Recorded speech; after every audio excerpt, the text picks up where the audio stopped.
Welcome to Rates and Barrels. It's Monday, October 17th. Derek Van Riper here with Eno Saris, still in someone else's imaginary living room. If you're watching on YouTube, you can see my microphone and my headphones keep disappearing. Very cool magic trick that I can do kind of randomly. I can't control it, but I can do the trick. So I guess that's better than not being able to do the trick at all. I have no tricks for you. Yeah, you're a little I'm under barely the weather. standing. Which probably, if this was the first time this was happening, you'd probably just think this was normal. You wouldn't see anything wrong with what's going on in my video. So, I'm glad you are aware of what's happening, because if you weren't, it would be very confusing. Yes, there it is. There's your microphone. Yep, it's here. But I'm back from San Diego, which was crazy. In the last week, I've been to a Pet Shop Boys concert. Went to Friday night's Padres game, and went to a benefit that my father-in-law was helping throw. That was literally across the street from Petco at the library. So all the staff that wasn't immediately busy was hanging out outside on the balcony, literally watching the big screen over at Petco for Game 5. I was in the stands on Friday. All of it really fun, except I got a sinus infection last week before the Pet Shop Boys concert, and it's been really laying me low. And then I added, this was just a topper. So I've been getting a little better over time. And Friday I felt, good enough to go to the game. We stop in this nice Thai place. I'm like, oh, you know what? I need one of those. I need a spicy Thai soup. That's what I need to clear up my sinuses, So I drink this spicy Thai soup, eat some duck, feel okay, get to the ballpark, and the bottom drops out of my stomach. Like, oh no. Oh no. No. Where do we go from here? That may have been one of the lows of my life. It may have been one of the lows of my life. But I survived, and I'm here now. So that's something. Yeah, the important thing is that you're here.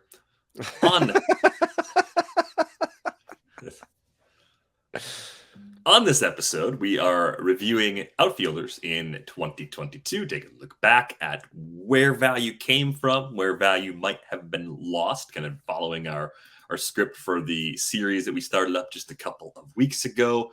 The outfield in 2022 was kind of an Aaron Judge-led situation. Looking at the auction calculator, Aaron Judge was worth $54 in a 15-team mixed league in 2022. Mookie Betts, who had a great season, was worth just a tick under 30 by the same calculations. So a massive gap.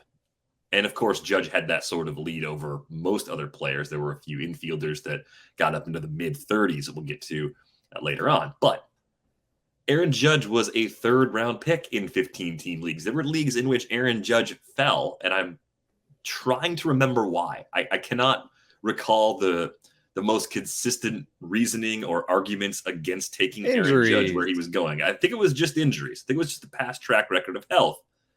And one of the toss-ups, if you look back at ADP from April, was Aaron Judge versus Whit Merrifield.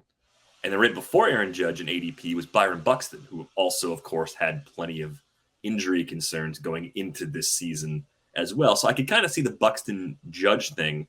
And I think with Buxton, and thinking about how the NFBC works, we're always looking for the player that also steals a lot of bases. So I could understand how you might talk yourself into Buxton over Judge back then. And then I'm looking at the Whit Merrifield thing, and I'm saying to myself, if I had been in that situation where I was trying to say, do I want the power guy or the speed guy?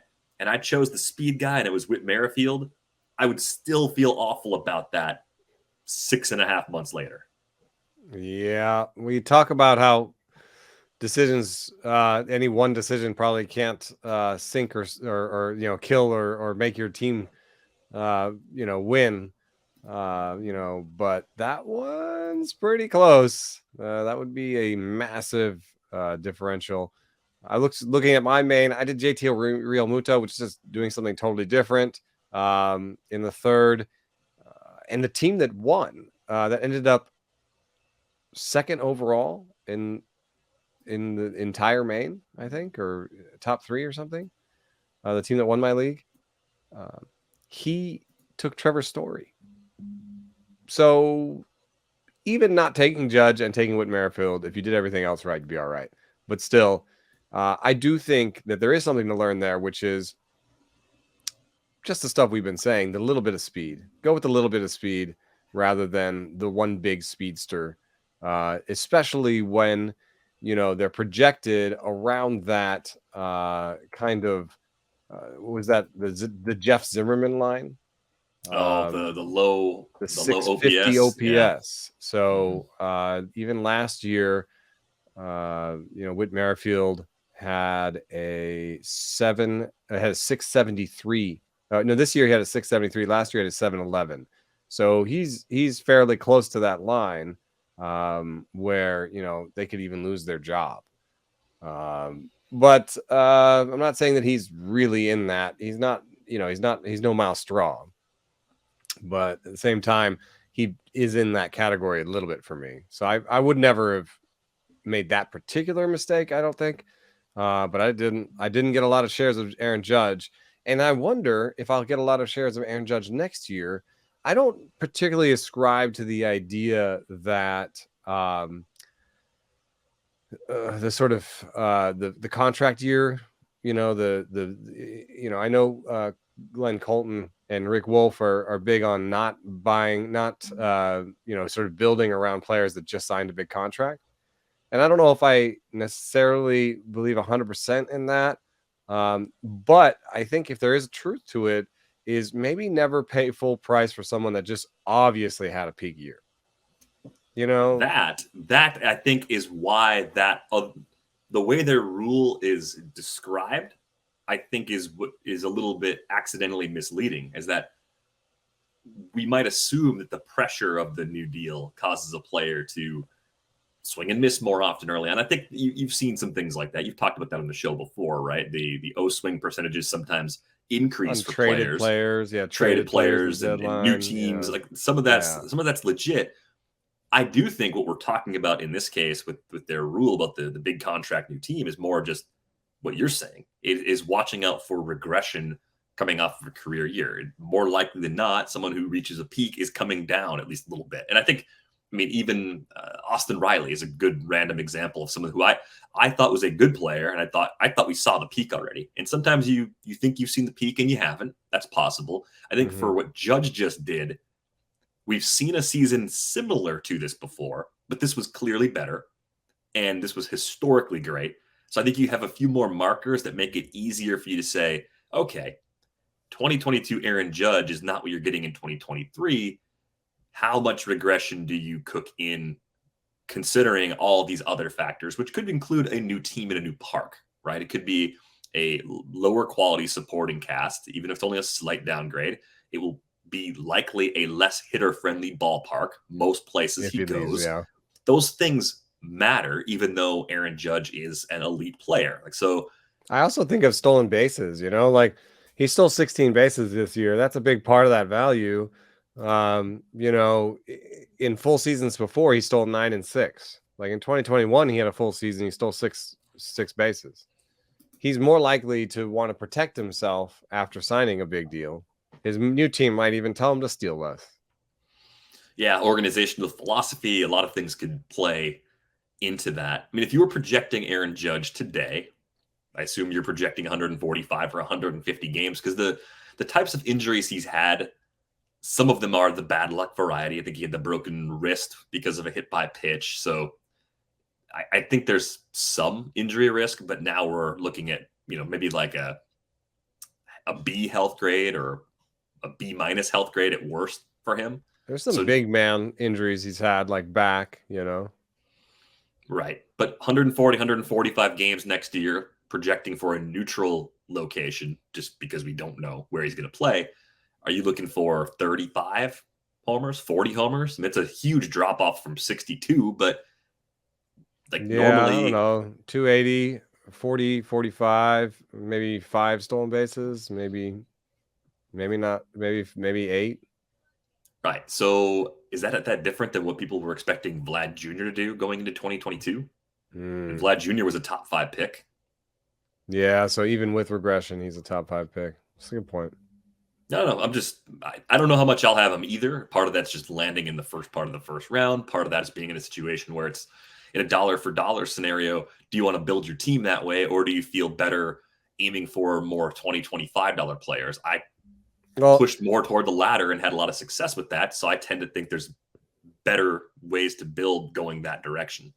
I think there's another name at the top of this list that makes me feel better about picking Aaron Judge that early in an interesting way, which is Yordan Alvarez, where, if I didn't get, I have some shares of him, but if I didn't get shares of Yordan, it was because I was trying to get guys with speed where he went.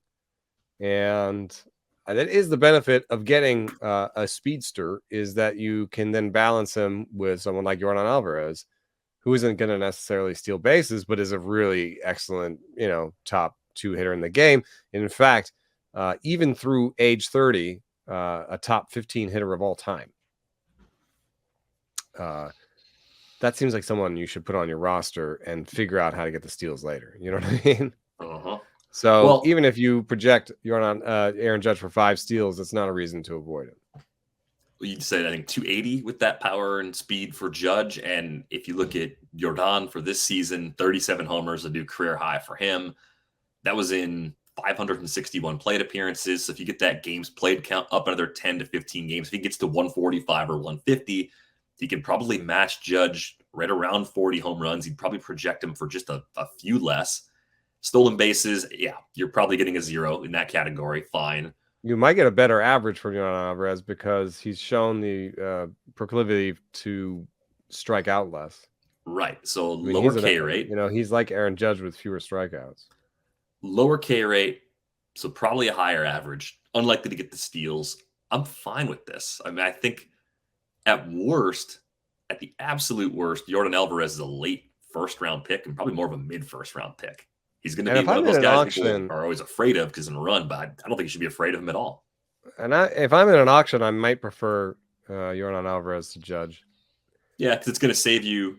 It's going to save you and Might give save you you an upgrade $5. later. Mm-hmm. And you still get a first rounder, and that $5 might get you so that you have 2 second rounders, Right. in terms of talent level. Yeah, maybe it's a bump from a 25 to a 30 or from a 20 to 25, and that could be a pretty big difference.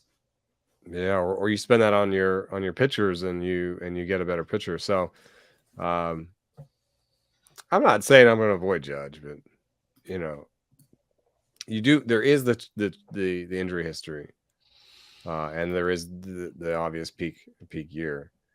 It's interesting to me that I chose Kyle Tucker for my AL Labor squad, and got into a lot of discussions with people online about how Yordan Alvarez was the better hitter. And I said, well, he is the better hitter, but Tucker steals bases, and I think he's the better fantasy player. By the auction calculator, Yordan Alvarez is worth 28.80, and Kyle Tucker was worth 27.70. So that's maybe a little bit weird if you think of them as hitters, pure hitters. Yeah, Yordan Alvarez is clearly the better pure hitter, but those stolen bases meant a lot. $6 of value for Kyle Tucker in stolen bases, and minus $2.40 from Yordan Alvarez. And with Tucker, I mean, he came in a little light in batting average too. 257 is the lowest we've seen from him in his last 3 seasons now. And I don't think that has to be. I think there might be another peak season going forward. That's the amazing thing about Yordan Alvarez and Kyle Tucker both, is they're 25. Aaron Judge is 30. Yep. So Kyle Tucker may have a 30-30 season in him, and he may be able to, especially when you look at his strikeout rate, do 300 30-30. So maybe I'll just sign up for Kyle Tucker part 2. Well, the top 15 outfielders, if we look back at April ADP, it was Soto in the first part of round one. Harper was a first rounder. Kyle Tucker, late first rounder. Trout, late first rounder. Luis Robert and Mookie Betts, all with ADPs inside the top 15. Then you had Acuna right at that 1-2 turn. Alvarez about 5 to 7 picks later. Teoscar Hernandez was up there, also ahead of Judge. But Starling no real Marte, bust. As bad as Soto was, you still got $16 out of him. He still ended up being a top 25 outfielder. As bad as Teoscar, or as injured as Teoscar was, you still got a top 25 outfielder. So was there a bust in there on this one? A bad bust? I guess Soto, but so, yeah, because we're talking about extreme. In that early part of the first round, you should get a little bit more back from a player than that. Yeah. And Acuna didn't come back exactly as well as people had hoped. Those two are the only sub 15 ADP outfielders that didn't end up basically in the top 15. All right. Let me sort by ADP. Yeah, I can double check that real quick. I mean, Buxton was very good on a per game basis, but I think he ended up being a kind of after a fast start, a frustrating player to have. And eventually did miss a bunch of time later in the year too. So I think that's one of those picks that looked amazing and then it looked okay. And it, didn't ruin you, but you probably wish you'd done something different just because of the amount of time that was lost to injuries. And then, of course, there was always like this week-to-week concern about the number of games he was going to play, even when he wasn't on the IL. All right, so for the most part, the early outfielders returned well, right? I mean, Ronald Acuna wasn't quite himself, but he stole a lot more bases than I would have expected. If you'd have said predict power and speed and how those categories were going to be balanced for him coming off the ACL, I would have probably had that flipped. If you gave me the two totals, I would have had them in the opposite columns for sure.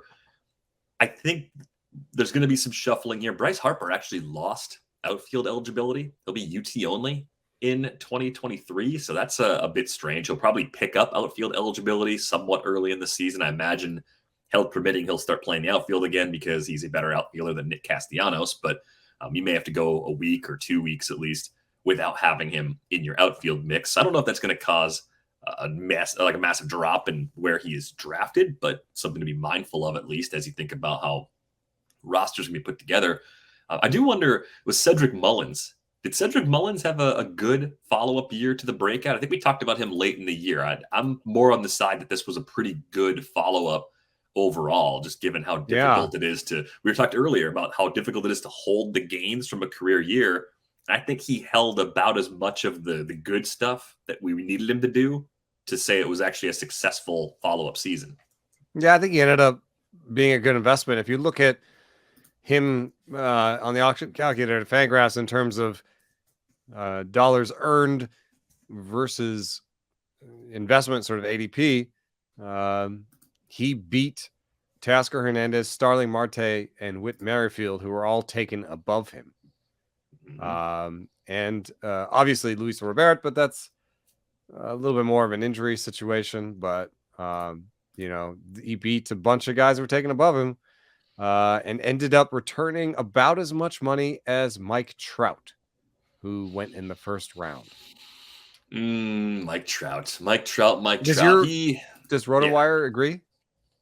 I've got the Fangraphs calculator open right now, so I'm going to guess that's pretty similar. I'll pop it open. I mean, it's a very different set of values, right? Like Trout has become more of a traditional kind of. The batting average is still up, so it's not quite. He's more of a 300, but he doesn't steal bases anymore. Is my point.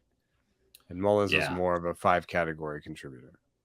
The RotoWire earned values have Trout at 28, Mullins at 26, but same neighborhood at least. Yeah.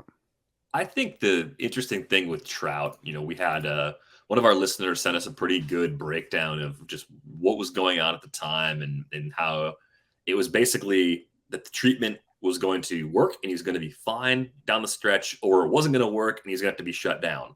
And there was a good chance that because of the longer term concerns that were initially pushed out there when Trout went on the IL, there might be a discount worth taking on him in 2023, and seeing how his season finished, seeing how much the Angels played him in absolutely meaningless games, that was a really encouraging sign. Yeah, that's true. Unless they were just being completely stupid, but I don't think No, he I talked don't think they're about. that kind of organization. I think they found a routine that worked for him, and Trout can get I back think to that's. being Trout. I think that was the point too.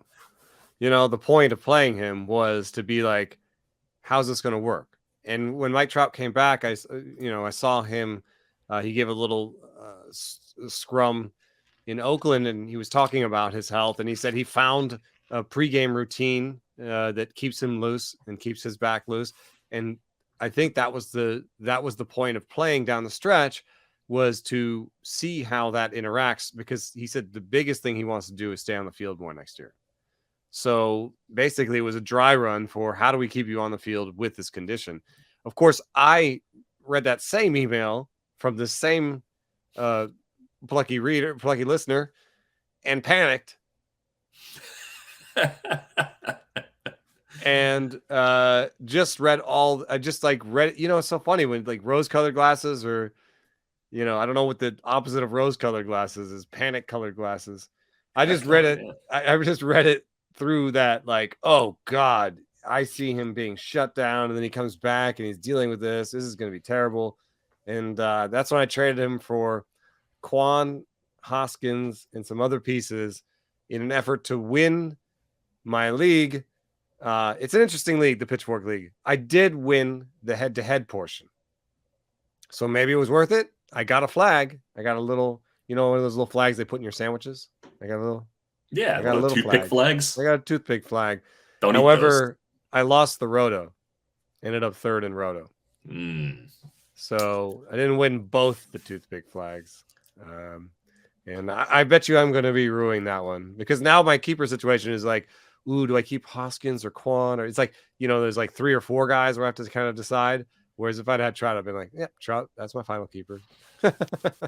Well, you never know. Keeper deadlines are funny. I mean, a lot of people have those coming up more like in the winter. They're not right now. I've one league where I have a keeper deadline coming up this week, so there's a flurry of trade activity, and I think you can find in a keeper league especially that people have very different values compared to a redraft league. A redraft league, most people are looking at one of the same 4 or 5 sets of projections, and we have this sort of common ground. This is what these players are likely to do. So this player versus this player is a fair swap. Keeper leagues, especially if you're working in salaries, throw a lot of that out the window. And then there's also is my team playing for now? Is my team playing for the future? So I always assume that I'm either locked in on these keepers, or I always assume that I have my guys all figured out. And then I see a couple players that pop on the block, and I didn't realize I could go trade for that player. I didn't think that player was going to be available. And but they're 31, and that person's like, this is too old. Right. And I see it. I'm like, I'll take a year of this player. That's better than the last keeper, or one of the last keepers I have. I'll pay the extra couple bucks and not go into the auction of the draft, hoping to find an ace when it's not a guarantee to find one, or whatever the situation might be. But with Trout, I think the immediate question is just, well, how much is he going to fall in early drafts? I assume he's going to be a 3rd rounder for a while. He's going to be. You saw some evidence of that, even. Yeah, I think I contributed to it. I think Zola and I took him in the 3rd round of a 15-teamer. You were saying that, yeah. We had that early position, so it was kind of at that window where it felt right to take him, and it would have been fun to see how far he would have fallen. We didn't expect him to come all the way back around to us at the end of round 4 in a 15-team league. That would have been about pick 57. I don't think he's going that far down. I think the range is probably something like 30 to 45, pretty much the entire 3rd round right now, depending on how risk tolerant each person is. But long term, it's not just the back, it is also the calf. He's had other stuff he's dealt with. He doesn't run anymore. But we're still talking about a player who is a clear difference maker offensively. Went in that home run binge in September. The fact that the power was still there, aside from the volume that he was playing, that gave me a lot of confidence that he is still that player without speed. And it is interesting to think about it this way too. He's one of 3 players in the history of baseball to miss 40 games and hit 40 homers. The other 2 were Hank Aaron and Nelson Cruz. And Nelson Cruz is the perennially undervalued, that guy's too old and gave people tons of value at the end of his career. So I think, once you get to the third round, like I said, the guy in my main that ended up like top 3 in the overall, he took Trevor Story in the third round. So you can obviously handle some injury risk in the third round. Aaron Judge went in the fourth round. Mike Trout could be not necessarily the Aaron Judge, but that kind of guy that slips too far for the injury risk. I wonder if the only sort of the one asterisk to this argument that I'm making is Byron Buxton, because he was great and he was great when he was in, and yet the injury risk was the same as every other year. He was injured again, and he did not return great value on his investment. Here's a random trivia question for you. Who has played more games since the start of 2018 between Trout and Buxton? I was just looking at Trout's page, so I know that 20 and 21 really were not good for Trout.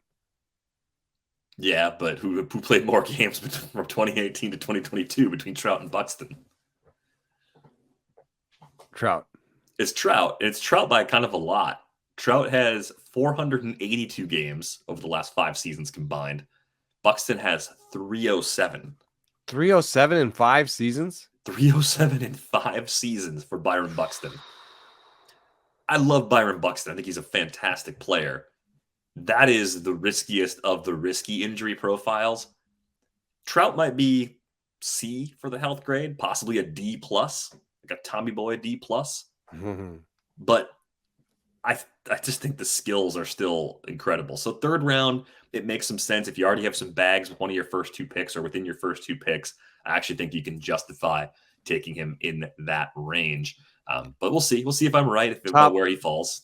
Top 25 outfielders that were taken according to the ADP sort on Fangraphs that didn't return double-digit value. Byron Buxton. You're going to have to pick one of these at the end for next year. Tyler O'Neill, Nick Castellanos, Chris Bryant, Eloy Jimenez, and Giancarlo Stanton.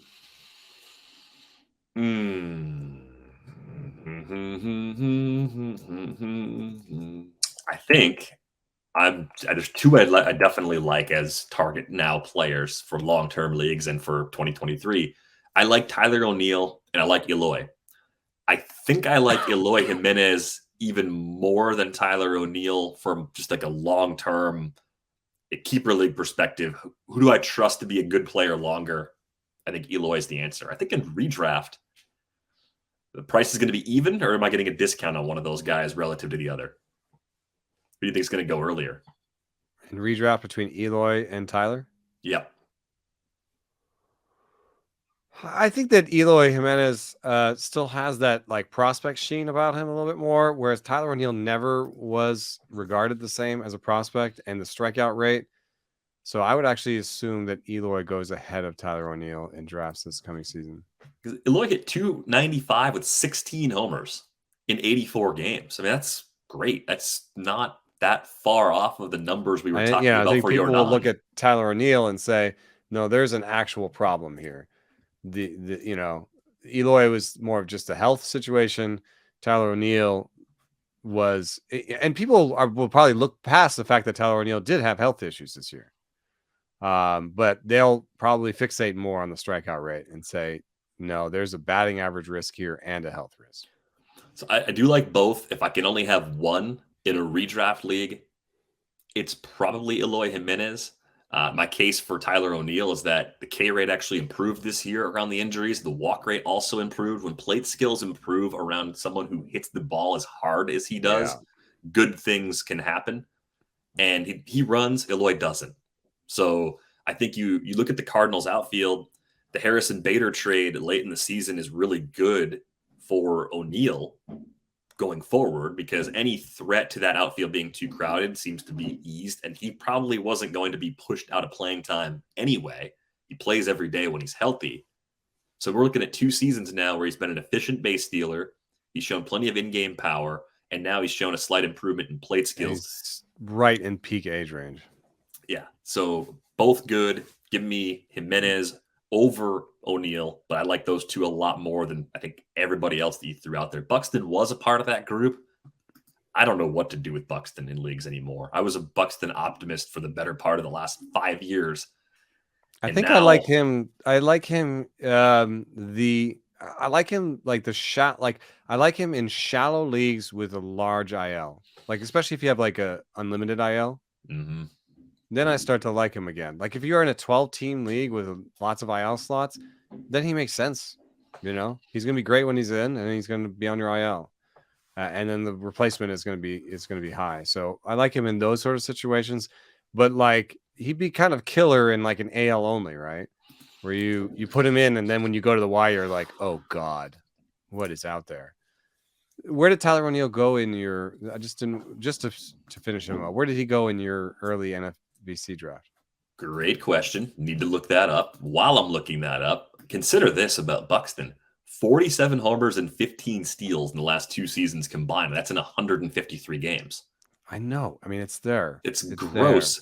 I think I agree with you in that I feel much better about him in leagues where it's easy to find players on the wire. I think if you take him in leagues that are deep, if you want to go to AL Labor and go get Buxton, let's just say Buxton's a 20, probably a $23 to $24 player. You think That's where again next I year? would guess. God. I think, well, Ian Kahn's in the league. Ian likes Buxton, and Yeah. he's probably not the only one. So low At to least mid 20s. $20 probably. Yeah. I think you just have to think about the rest of your outfield and the rest of your roster a little bit differently when you take the extreme injury risk players in a format that deep. Like your util has to be an outfielder. Yeah, And you have to take maybe a reserve that's an outfielder you think will play. Or maybe you take the reserve guy behind Buxton, like you take Cave or whoever you think it is.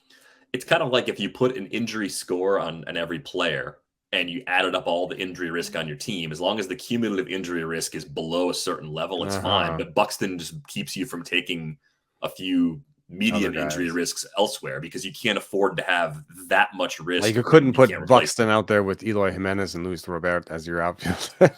Probably shouldn't do that all from the same position in an AL only. Yeah, right. Yeah, in a there's only league, two ways that I can go. Yeah. As for your question about Tyler O'Neill, I got so carried away I didn't even bother answering it. I was just gesturing wildly with my hands and getting very excited. Tyler O'Neill in the 15-team league that I did with Zola just a couple weeks ago was a mid-7th round pick. That would be pick number 97. That seems very appropriate. It seems like a nice what discount. Outfielders are going around there? That was after Eloy in the 6th and Teoscar Hernandez in the 6th and just before Jake McCarthy in the 7th. I didn't think McCarthy would go that early. Yelich, Corbin Carroll, and Brian Reynolds went in the 8th. Okay, so that seems fair. Those are mostly do everything outfielders. What I like is Tyler O'Neill next to Brian Reynolds, I think is fascinating. I think Brian Reynolds' range of outcomes is much narrower. And Tyler O'Neill's like ceiling and floor are higher and lower. Yeah. So it'll matter a little bit what you did before that. But if you were, and I'm mostly sort of veteran and safe for the first, 4 or 5 rounds, I could be really tempted to, in the 6th round, be like, hey, I've been veteran and safe all the way through here. I'm gonna take this shot here. Yeah, that's a good range for that group of outfielders. So yeah, and you can look at may vary. You can look at Alec Thomas, and I think I would prefer to take the risk on somebody like Tyler O'Neill than Corbin Carroll because I love Alec Thomas and I think he still has a good future, but it was a tough beginning. And Corbin Carroll's better than Alec Thomas, but he could also, he had a 27% strikeout rate. Like he could have a stumble next year and still be great in his career. Whereas I'm reading between the lines on Tyler O'Neill's numbers and being like, it's all there for a massive year. Well, we have recent proof of how good he can be against big league pitching. That helps a lot. You go back to 2021 and say, where was Tyler O'Neill in the auction calculator just a season ago? He was almost a $25 player. He was right there next to Kyle Tucker. He was within $1 of Aaron Judge a year ago. So that's a pretty good player to target when there's going to be a discount, both in short and long-term leagues. I'm actually actively trying to trade for Tyler O'Neill right now, just trying to flip pitching for hitting. Reynolds, by the way, is pretty oatmealy. He went with a 93 ADP last year, and you're saying that in your draft just now, that sounds like around a 90 ADP. Yeah, that's about returned, and so he went back end of the top 25 in terms of ADP, and he returned the 24th best value. So he's like you're got exactly what you paid for, guy. I think with Ryan Reynolds too, if you play in an OBP league, it gets a bump because you look at what he's done in that category. I mean, he's had walk rates of 8.4% or better in each of his 4 seasons in the big leagues. Career is 9.8%. He's a career 281, 361, 481 hitter. It's really good. How many players have better slash lines than that in the last 4 seasons? It's a pretty short list. Yeah. I wish he didn't call Pittsburgh home. Yeah, I mean, the Pittsburgh itself isn't bad, but the team around him is still bad. So it's but the park is not that great. It's a little bit of a challenge. Yeah, imagine what he would do in a more hitter-friendly environment. And maybe they will trade him this offseason. It's possible. Yeah, it's true. It is a little bit friendlier to right-handers, so he gets a little boost when he bats from that side. So beyond that early cluster of outfielders that we've been talking a lot about today, you go down. You mentioned a few of the guys that are going to slip a little bit. This sort of was the 16 to 30 range. Had a few guys really jump up. I guess we can include Julio Rodriguez as part of that too. His final ADP ended up being 112. And there were some leagues where he went much earlier than that even. And people that were in on Rodriguez, even at the rapidly rising price during draft season, ended up being very right, because now we're talking about a guy that goes in the first round of a lot of leagues. It's kind of funny, though, if you go through this group, Nick Castellanos, I expected him to come down in homers because, of course, leaving Cincinnati, why wouldn't he? He crashed harder than I expected. I'd actually look at him more as a 2023 rebound candidate now. It's so strange to have a player that you don't like, and you like him.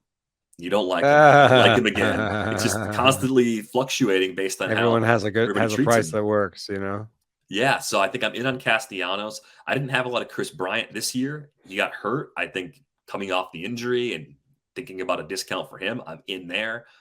George Springer probably slides a little bit. That late injury he had in the playoffs pretty scary, but fortunately it looks like he's going to be okay.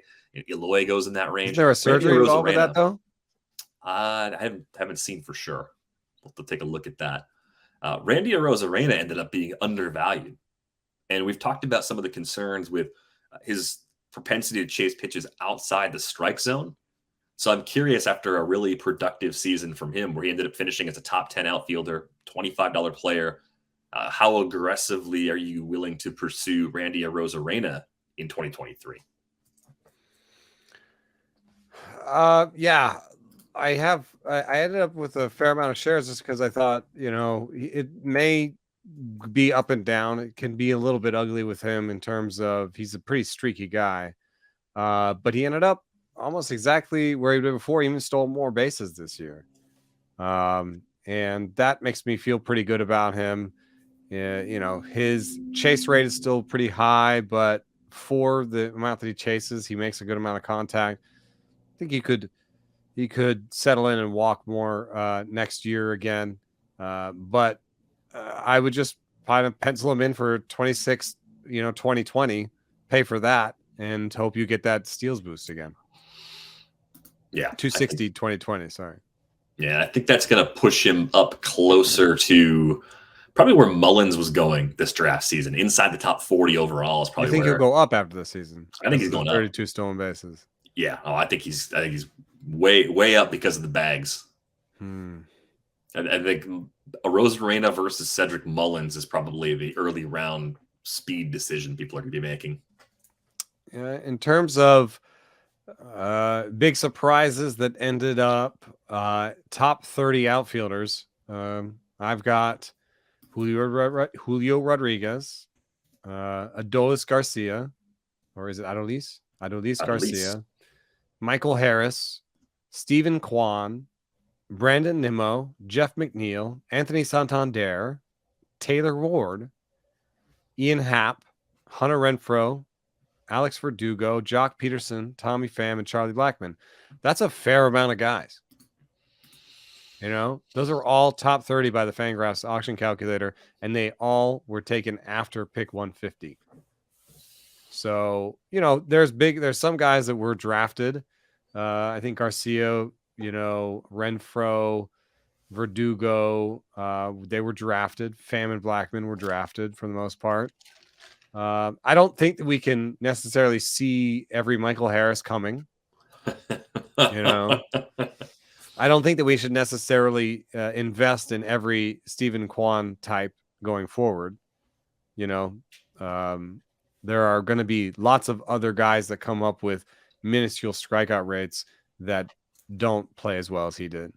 You know, and to be fair, something that separates him from a lot of guys with minuscule strikeout rates is he also has a really good walk rate. There's a lot of guys who have really low strikeout rates that just swing at everything and just have that elite hit tool and have lived that way their whole lives. He's a little bit more discipline plus elite strikeout rate plus steals. So I think if you find that package, maybe invest in it going forward. But I don't. And I'm saying this as a guy who drafted Stephen Kwan as part of why, you know, I won AL Labor. I don't think that we need to like write an article about the next Stephen Kwans. You know what I mean? I think those players are very difficult to even find in full-time big league roles. A lot of those guys end up being utility players. A lot of times, guys that strike out that little, they play on the infield and they can play multiple spots, and they're a little bit more like a David Fletcher type player. But the thing that I believe that made Stephen Kwan really good is that he stole more bases than I expected. He was 19 for 24 as a base stealer. Do you think that's repeatable? Do you think that's something that the Guardians continue to do? Do you think that's something he continues to do? He's young enough where he's 25. I'm not really worried about him pumping the brakes on steals. He's a good runner. It seems like a thing they have to do as a team to manufacture runs, and it seems like something he can do to help offset some of his limitations with in-game power, right? If you don't hit a ton of you don't get a ton of extra base hits, you're on first base a lot and you have the speed, great. Turn those singles into doubles. That makes all the sense in the world. So I'd be close to another 19 steal season if you told me to project Stephen Kwan's stolen base total today. Yeah, I mean, Cleveland third in the big leagues, and then we're going to get some changes that are very pro stolen base next year. And my general rule is that, you know, those guys that stole more than 15 bags, they're going to steal more next year. So I think he's going to be fine. And I think the Guardians, this is part of their plan. Make a lot of contact and run around the bases. A lot of the names that you mentioned, it just came down to having clear, regular roles. I mean, Hunter Renfroe, I feel like did everything pretty well, but nothing exceptionally well. I guess you could argue that a 29 homer season with this ball was good, especially when it was in 125 games, right? He didn't max out playing time. But I look at that profile, and I think there's a lot of variance in a player like that. We saw it in the shortened season, especially. We saw it before he really gained that sort of consistency in San Diego way back at the beginning of his career. The difference for me now, though, with Renfroe versus early career Renfroe is he has cut the K rate down. He's been in the lower 20% range each of the last two seasons during his time with the Red Sox and Brewers. So this does look like a pretty steady profile. And if the lineup around him gets better, either because of improvements in Milwaukee and he stays there, or he gets traded to another team that's got a better offense, the counting stats could actually tick up a little bit. He looks a bit oatmeal-y, a bit like a metronome player where you kind of know what you're going to get. But I do think that lower K rate gives me a lot more confidence in him now than I had a few years ago. I don't know, man. I think I'm going to continue my string of missing on him 6 years in a row. The problem for me is just the combination of walk rate and strikeout rate. You're right, though. That's interesting that the last 2 years combined, he's been around a 23% strikeout rate. That is much lower than I would have expected before I looked at his page. Just, he is going to be a low batting average power guy. I will take him if I've kept my batting average high and I've been doing my little steal stuff. and I think I've gotten enough. And I did find myself a little low in power this year. So I think maybe I won't miss on Hunter Renfroe this year. Kind of swinging back into that Kwan profile for a minute. Jeff McNeil. What do Yeah. you do with Jeff McNeil? What do you learn from a player like this? He's shown the ability to hit for a high average in the past. It's come with a good walk rate because he walks enough to take a nice boost on that before. Clearly, these are skills that he owns. The 23 home runs we saw back in 2019, that's a great. If you're going to put a plaque in the Year of the Rabbit Ball section at Cooperstown, Jeff McNeil's 23 home run season might be a really nice thing to commemorate on that plaque. He doesn't steal a lot of bases, but the average is exceptional. The OBP is good, and the counting stats are solid. How rosterable is a player like this in a mixed league, a typical mixed league? I mean, it's tough. I had him on good teams and sometimes struggled about whether or not to actually put him in the lineup because, especially late in the season, you're like, hey, I'm looking for homers or steals, man.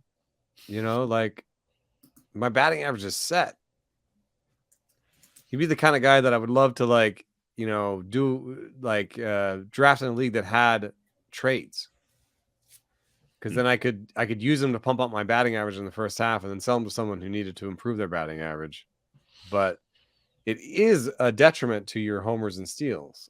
And if late in the season you're looking for homers and steals, and he didn't even end up being that great in runs and RBI. Yeah, so you couldn't be like, all you'd be putting him in for is hits, really. I do think that with Kwan and McNeil and looking forward, I would think that there is a sort of baseline power you still want to see before you invest in somebody like this. I think they reach it. And I think the magic number might be around 100. A 100 ISO suggests to me that you can hit the ball out of the park sometimes. Anything under that, I'm like, that's like 20 grade power. I'm not sure I'm interested. And he's done that. He's had an ISO over 100 every year he's been in the big leagues. So he satisfies that requirement.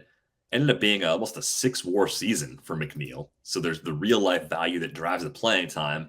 That ends up being good. Looking at the auction calculator for all hitters and just sorting by the amount of value generated by batting average, only Freddie Freeman ended up generating more value in the average category than Jeff McNeil. That list, the top guys in average, it's Freeman, Jeff McNeil, Paul Goldschmidt, Luis Arias, who's another kind of McNeil type player, Judge, Abreu, Xander Bogaerts, Nathaniel Lowe, Trey Turner, Manny Machado, Yordan Alvarez, and then Stephen Kwan. Those are the only 12 players in a 15-team league that earned $5 or more from their contribution in batting average alone. But McNeil was second at $8, and he was only a positive value contributor in one other category. That was in runs.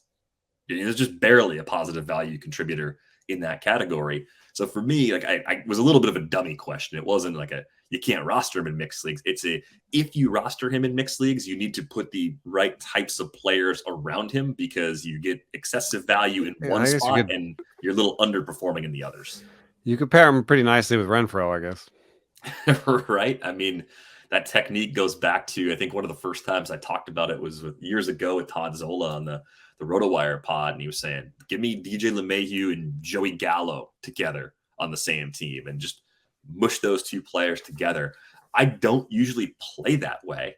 I find that I end up with players like McNeil and Arias when nobody wants them and they're good glue guys, and I end up using them more than I expect to. But when the price goes up because they just had a good season, that's when I tend to just back off and try and find the next one, if there is a next one out there. I mean, I think the obvious next one could be Nick Madrigal, but I don't know. He fails my 100 ISO test, and I just think that's a little bit meaningful. I've had, major league hitting coaches tell me they just don't think he's going to make it because you can knock the bat out of his hands, quote unquote, Yeah. I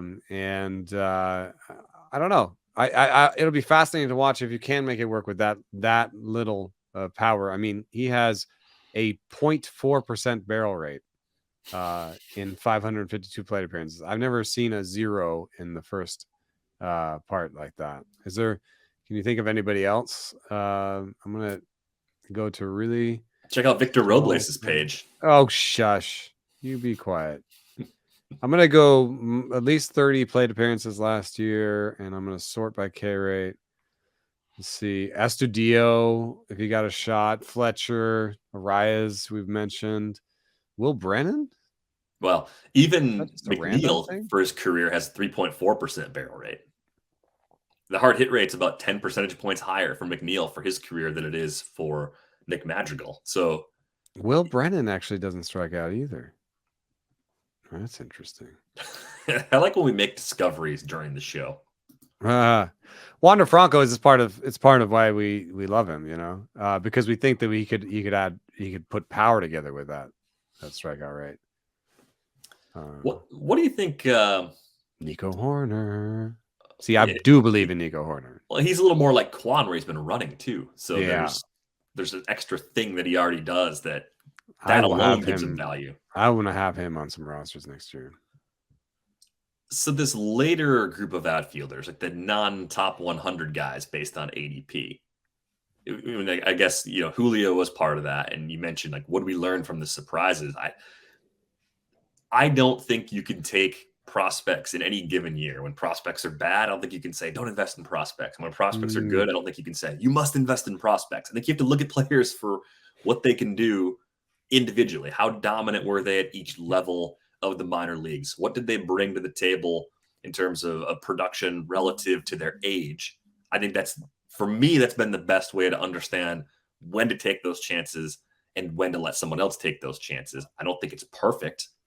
But I do think that maybe coming off of a season in which we saw a lot of players debut, many of them have success almost instantly, there is a temptation to be more aggressive with the group of players that comes up the following year. And I would say to be cautious about that, if only because I'm not sure the next group of young players hitting the big leagues in 2023 is nearly as deep as this, since we saw so many players debut. So there's that sort of concern. But also, this year's success doesn't mean next year's success is sure to follow.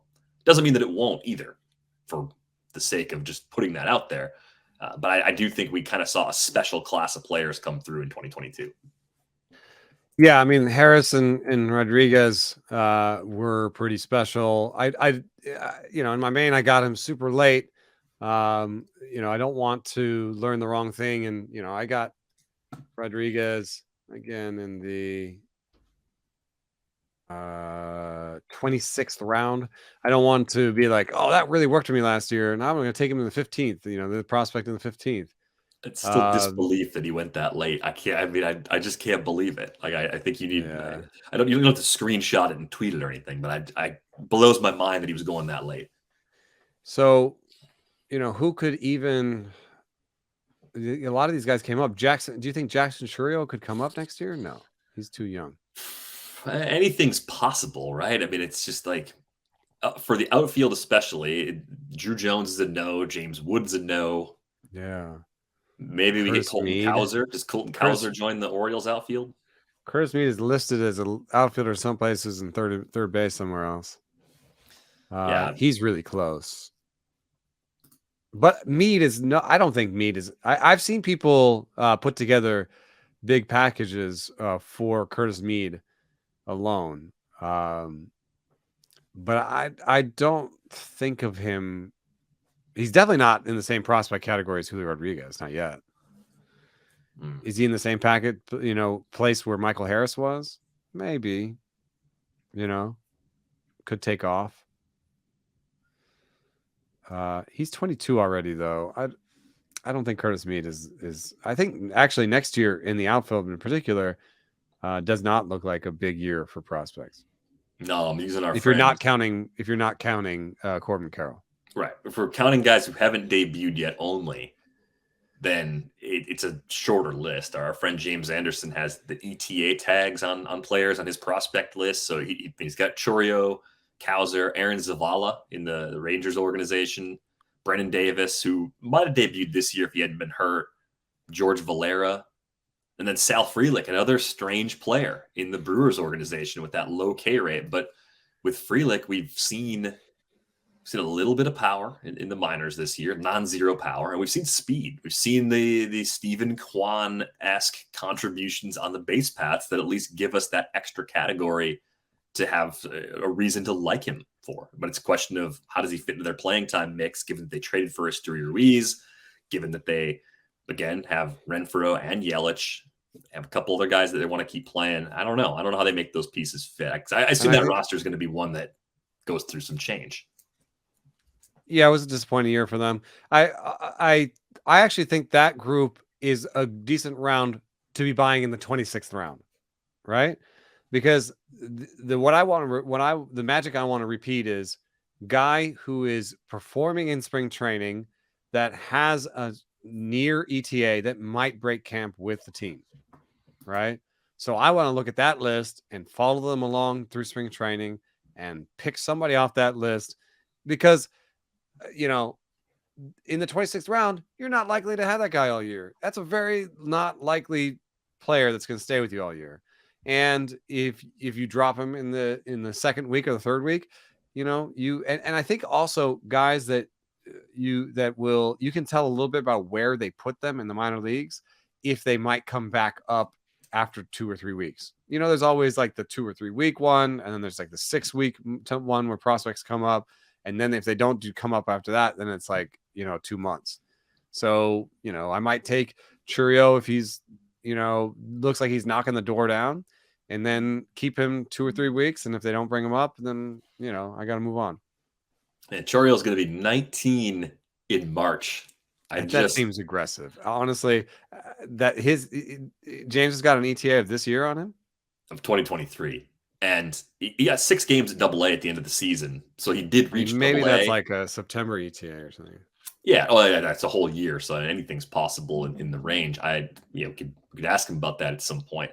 I think it's very hard in a mixed redraft league, based on what we've got right now, to use one of those spots on Churio. I think he's more of an in-season pickup for mixed leagues. If you're in an NL only league, you want to throw him in the reserve list, one of your last reserve picks.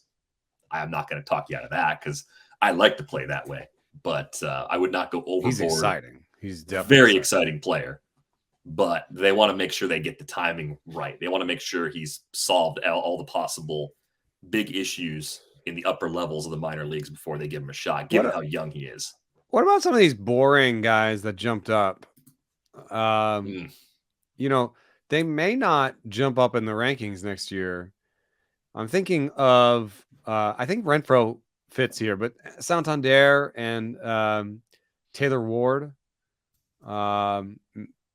maybe even a Jock Peterson, who's like got to be surprising top 30 outfielder. Do you? Yeah, I think Santander went in the 10th round of the early draft that I did. Seems about right, within the 130, 150 range. Ward went lower. Ward went in the almost the same value. Same team drafted both. Well, really? They were really going for the like mid-career breakouts. Yeah, and then Joey Meneses went in the late part of round 9. Oh, late season pop-up guy that I don't know. I got a real who's the first baseman for the he's not as bad actually. He's not. I thought he would be like the Cubs. Who was the Cubs first baseman that broke out at Frank 30? Schwindel. Yeah. Frank Schwindel. Meneses does have the low walk rate like Frank Schwindel, and he does not strike out like Frank Schwindel, but he has much better barrel batted ball quality stats than Schwindel did. But I do think 30 years old, broke out for a bad team. There's like a very high likelihood of regression for him. I doubt if I'm paying 11th round prices, I doubt I'll have a lot of shares of Joey Meneses.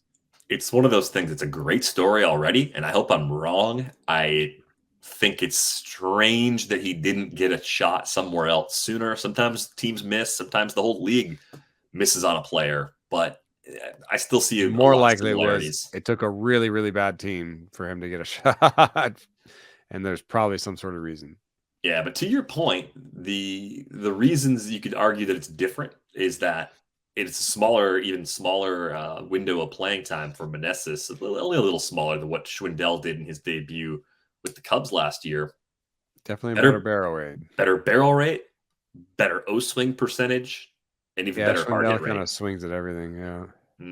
So maybe a little bit better on the pitch selection. I don't think there's any reason to believe the Nationals wouldn't at least give him a shot to begin the season as an everyday player again. Like there's no urgency to give that spot to anybody else in the organization currently. So why not see if you did find they're not even as far along as the Cubs were.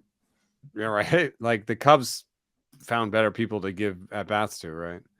I don't actually see that for the Nationals. Yeah, so I don't think I want to take him quite as early as he went in that early draft, but I don't think he's undraftable. I don't think he's a player you'd want to completely ignore, even though I got the same vibes you did. I was like, this is a little bit like that Frank Schwindel scenario where this guy comes up late on a bad team, had pretty good minor league numbers, but got his chance at a really old age and did some good things with it. Did enough to at least earn the opportunity for next season.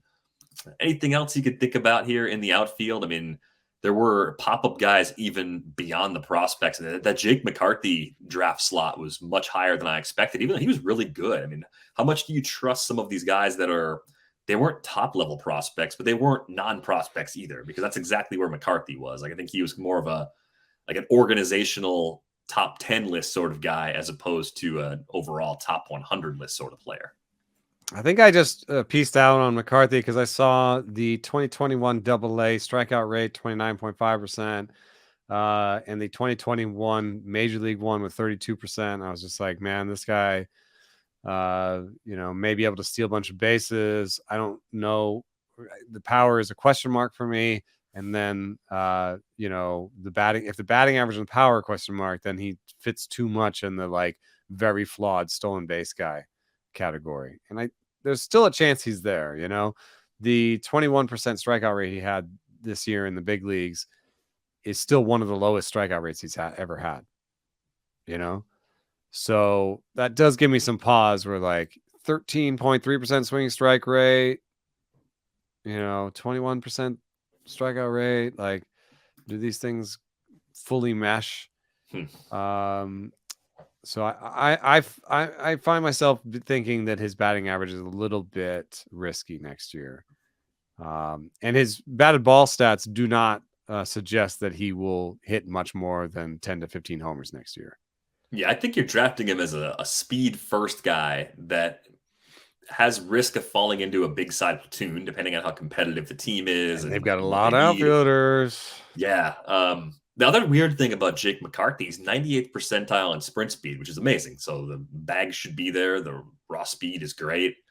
I think we saw the efficiency this year, 23 for 26, plus another 11 for 4 during his time with Reno. I mean, 30 steals with the full season's worth of plate appearances. I have no problem with that whatsoever. But that sprint speed marker on the Savant page is the only truly red dot on the page. He's 53rd percentile in expected batting average, and everything else is bottom half. There is a lot of blue. Yeah. If Jake McCarthy were a watery beer, he'd be cold and ready for consumption. So that is a little bit of a concern to see all that blue ink on the Savant page. Yeah. There are some. He's also he had 354 plate appearances and still managed to be a top 50 outfielder. There are some other interesting names that snuck in the back end here, right around Tyler O'Neill and Byron Buxton. Seiya Suzuki is a name that pops for me.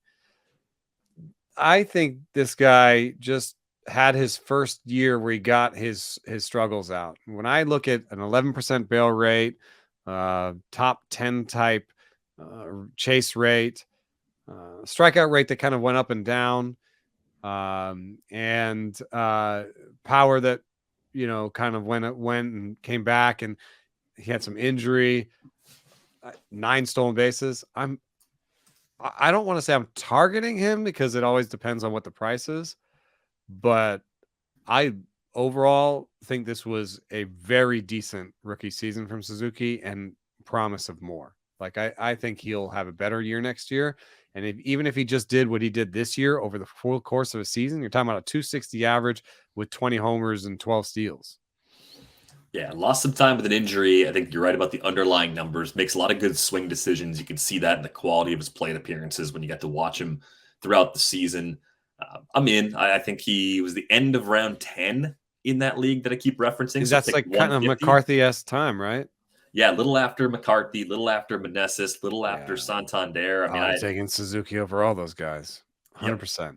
Yep, I'm with you. I mean, I think Suzuki versus his teammate Ian Happ is actually a pretty tough toss-up, but I think I would actually prefer Suzuki, even though the way Happ got there, as we talked about earlier in the year, different path to a similar sort of overall value. Less swing and miss. A little less home run power compared to the previous season, but right in line with his career norms in terms of his overall offensive value. Yeah, that's an interesting one. I think I might still take Happ over Suzuki just because there's that potential of putting the double-digit barrel rate together with this new strikeout rate. There's a potential for a career season but there's that potential in Suzuki too. And he had the barrel rate last year with the same strikeout rate, so maybe you just want a full healthy season from Suzuki, whereas Happ has struggled with health too. Mm-hmm. So it's not necessarily that Happ is more likely to have a full season than Suzuki next year. Yeah, I think if you want to start telling yourself a story about a Cubs step forward in 2023, it's that Suzuki and Happ are both there in Happ's case and healthy and kind of putting all those skills together. And I wouldn't bet against at least one of them doing it. I think there's a good chance that both can actually do it going forward. Anything else in the outfield that caught your eye? Cody Bellinger still made $10 according to the auction calculator. I first suggested it, I want to say maybe in June or July. I'm not convinced that Cody Bellinger avoided a non-tender. Yeah. They couldn't. I'm also not convinced that that's not a good thing for him, and that he might go somewhere with just a different voice. I mean, he's obvious, and I'm not criticizing Van Scoyoc or any of the hitting coaches in LA because they're really good, but they're not getting through to him, or something's not working. And I just think just a new approach for him might. There's obviously been better in him. And just looking at his chase rate alone, like there have been seasons where he was good at chase rate and then he became league average, mm-hmm. And the seasons where he was good at chase rate, he made more contact. So maybe he just needs to decide what he's going to be, maybe he's stuck between being a power hitter and trying to make contact.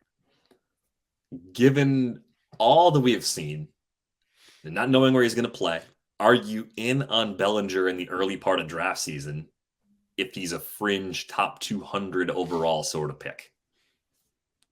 Yeah, I'm going to buy some picks. I mean, I feel like I could be making a mistake and I'm giving him too much credit. And there are people who have totally written him off, and they're smart people and I respect them, but I'm just not willing to write off. He's 27, dude. He's 27. He had an MVP season. Like, I'm not willing to write it off yet. It wasn't that long ago. No, it really wasn't. 3 years ago. 14 for 17 is a base stealer too. Big part of why he got that value. Counting stats were good, of course, because the offense is excellent, and pop 19 home runs even around all those flaws. So at that price, I think if they let him go, people will sign up. Like, I think even the Giants, like anybody, like, let me look at the center field depth chart as it is right now on Fangraphs. It might be screwed up because of playoffs. No, teams take a chance on players with a lot less offensive ceiling. The Rockies have Jonathan Daza slated for center. The Reds have Mike Ciani slated for center. Without Buxton, the Twins have Gilberto Celestino. Like, wouldn't you be like, yeah, Bellinger and Buxton, boom. All the teams in need of a center fielder would be interested for the defense alone. I think the issue for the Dodgers is just, it's not that they can't afford the price. It's that you're talking about a guy that has struggled for the better part of 3 years now that they have not been able to fix, that is going to take a significant share of your payroll, even though And you they have have a massive lot of payroll. sort of payroll discussions to, they want to sign Trey Turner, like they've got some money to spend. Right. And I don't know if you can necessarily trade Bellinger, because I'm not sure someone else wants to put 20 million out there Prospect for a year. plus the cash, Yeah, so maybe That's you get a the small difference. thing back, and that's all you can get. But anyway, I would not be surprised if Cody Bellinger's playing somewhere else in 2023 after this very weird season. That is going to do it for this episode of Rates and Barrels. If you'd like to give us a follow on Twitter, you can do that. Eno's at Enosaris. I'm at Derek Van Riper. You can email us, ratesandbarrels@theathletic.com. If you got a question for a future episode, anything review related is very much in play as we continue this series here over the next few weeks. If you would like a subscription to The Athletic, they're $1 a month for the first 6 months at theathletic.com/rates and barrels. We're back with you next week. I'm going to go blow my nose. Thanks for listening.